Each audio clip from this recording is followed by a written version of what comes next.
Hey guys, this is Ashwani. Guys, आज भी मैं आप लोगों के लिए एक अच्छी सी बुक की रिकमेंडेशन लेकर के आई हूँ। और ये जो बुक है ना, ये बुक हमें बताती है इन्वेस्टिंग के बारे में। मतलब कि हम इस बुक को पढ़ कर के इन्वेस्टिंग के बारे में जान सकते हैं। इस बुक में ये भी बताया गया है कि हमें आखिर क्यों म्यूचुअल फंड में इन्वेस्टमेंट नहीं करना चाहिए और किस लिए हमें इंडेक्स फंड में इन्वेस्टमेंट करना चाहिए। इस बुक के जो ऑथर हैं जॉन, वो एक इन्वेस्टिंग कंपनी के सीईओ हैं और इनकी कंपनी 5.3 ट्रिलियन डॉलर की इन्वेस्टमेंट को एसेट को मैनेज करती है। एंड उन्होंने काफ़ी कुछ एक्सपीरियंस किया है क्योंकि वो एक इन्वेस्टिंग कंपनी के सीईओ रह चुके हैं। तो उन्होंने उन सारे एक्सपीरियंसेस को इस बुक में शेयर किया है। तो इस बुक का नाम है the little book of common sense investing. और ऑथर ने इसमें बहुत सारी चीज़ें बताई हैं और ये भी बताया है कि इन्वेस्टिंग किस किस तरह की होती है, कैसे कैसे फंड्स होते हैं और हमें किस जगह इन्वेस्टिंग करना चाहिए। तो आज गाइस मैं इस बुक के कुछ चैप्टर्स के बारे में बात करूंगी और हम देखेंगे कि इन चैप्टर्स में हमें क्या क्या समझाया गया है और हमें किस तरह से इन्वेस्टिंग करना चाहिए। तो चलिए गाइस शुरू करते हैं।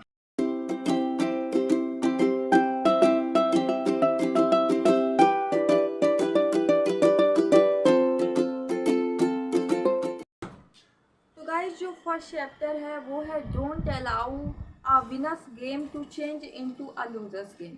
गाइस, इस चैप्टर में ये बताया गया है कि म्यूचुअल फंड और इंडेक्स फंड क्या होते हैं और हमें क्यों म्यूचुअल फंड में इन्वेस्टिंग नहीं करना चाहिए और इंडेक्स फंड में इन्वेस्टिंग करना चाहिए।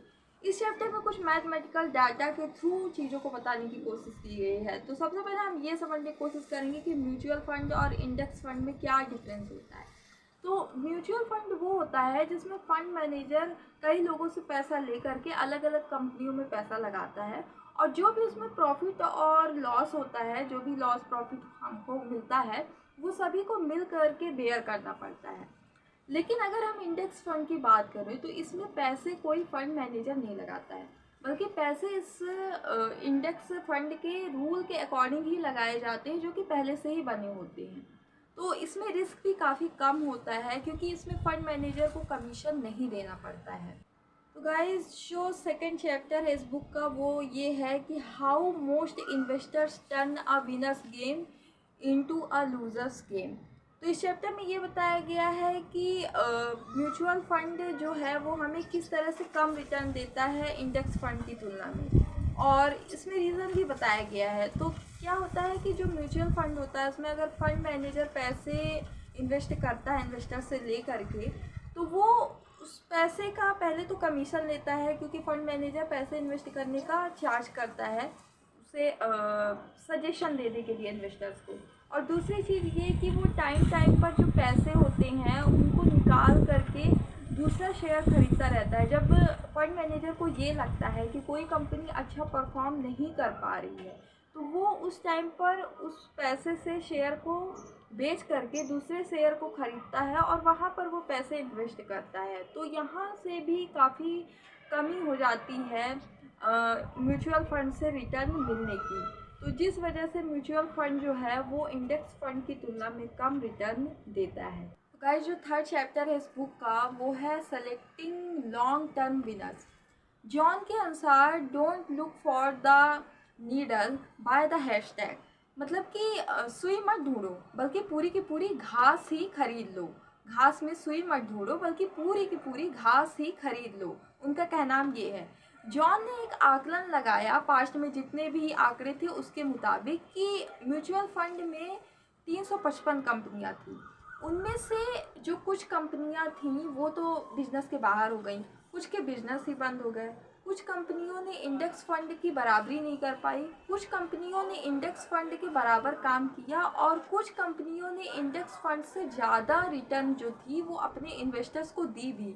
लेकिन ये कंपनी के शुरुआती टाइम पर उनको रिटर्न मिली थी, बाद में वो रिटर्न भी नहीं मिल पाई।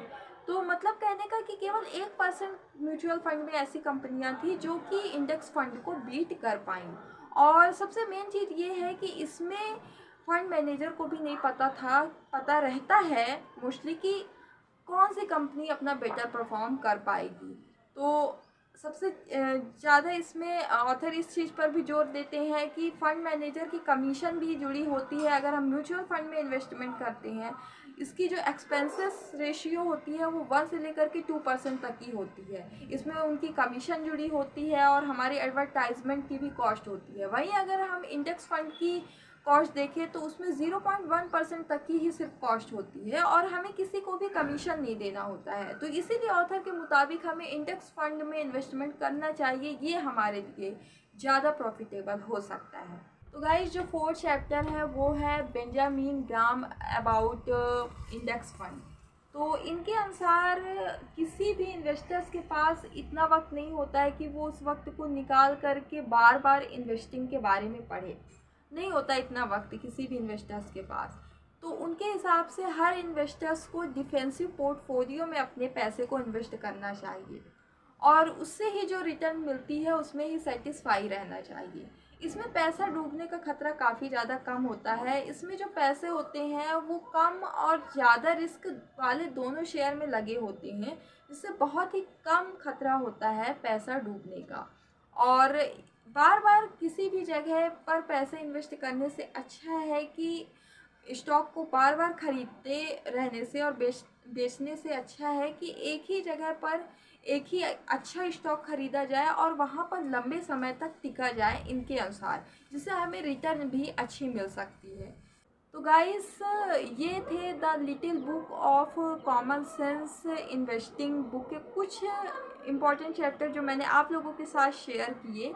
एंड गाइस और भी बहुत कुछ है ख़ास इस बुक में सीखने के लिए, और अगर आप भी इस बुक से इन्वेस्टिंग के बारे में और भी बहुत कुछ जानना चाहते हैं या फिर इस बुक को पढ़ना चाहते हैं तो आप भी इस बुक को बाय कर सकते हैं मेरे डिस्क्रिप्शन में दिए हुए लिंक से, और इस बुक को रीड भी कर सकते हैं बाय करके। और गाइस आप सब मुझे मेरे इंस्टाग्राम पेज पर भी फॉलो कर सकते हैं, वहाँ पर भी मैं रील्स अपलोड करती रहती हूँ नए नए बुक के रिकमेंडेशन से जुड़ी हुई, और अपनी लाइफ से रिलेटेड भी मैं चीज़ों को शेयर करती हूँ वहाँ पर। तो आप सब मुझे वहाँ पर भी फॉलो कर सकते हैं गाइस। एंड इसी के साथ अभी के लिए मैं आप सभी से अलविदा ले रही हूँ, लेकिन मैं जल्दी मिलूँगी आप लोगों के लिए एक नई बुक की रिकमेंडेशन लेकर के आऊँगी। तो अभी के लिए मुझे इजाज़त दीजिए और अपना खूब सारा ख्याल रखिए। Thanks for watching my video. Bye bye, see you soon and see you again.